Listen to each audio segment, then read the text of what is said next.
አንድ ሰው ነበረችና መልከኛ ናት፣ ደሞ ሀብታም ናት።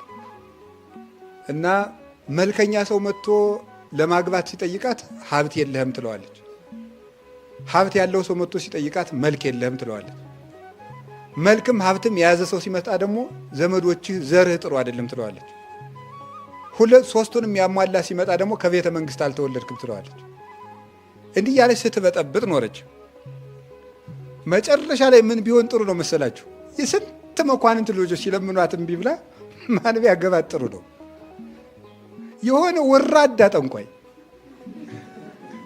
ምን አድርጎ ነው ያገባት? ልነግራችሁ እኮ ነው። ክብር አይደል የምትፈልግ? ምንድነው ያደረገ? ሰው ሁሉ እንዲሰግድልሽ አደርጋለሁ አላት።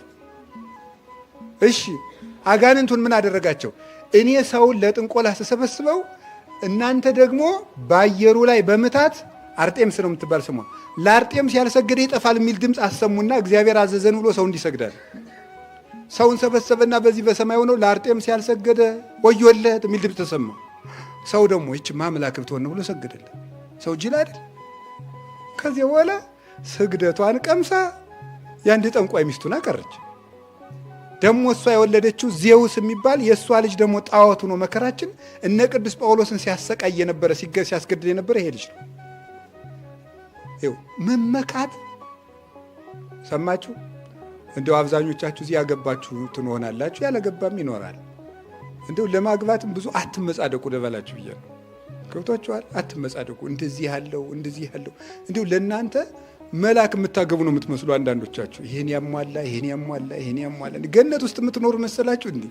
እንዲሁ እኮ ግርም ነው የሚያደርገው። እንደዚህ ያለ ሰው የት ነው የሚገኘው? ገነት ውስጥ ነው። ወንዶችን ብትሆኑ ማለት ነው። እንደዚህ ያሟላች እንደዚህ ያሟላች እንደዚህ ያሟላች። ትዕቢት ክፉ ነው። እንደዚህ ያለ ይሄ የለውም እንደዚህ የለውም እንደዚህ የላትም እያሉ መመጻደቅ ልክ ዞ እግዚአብሔርን አመስግኖ መግባት ነው። በጣም ትዕቢት ክፉ ነው። እግዚአብሔር ከትዕቢት ያድነን።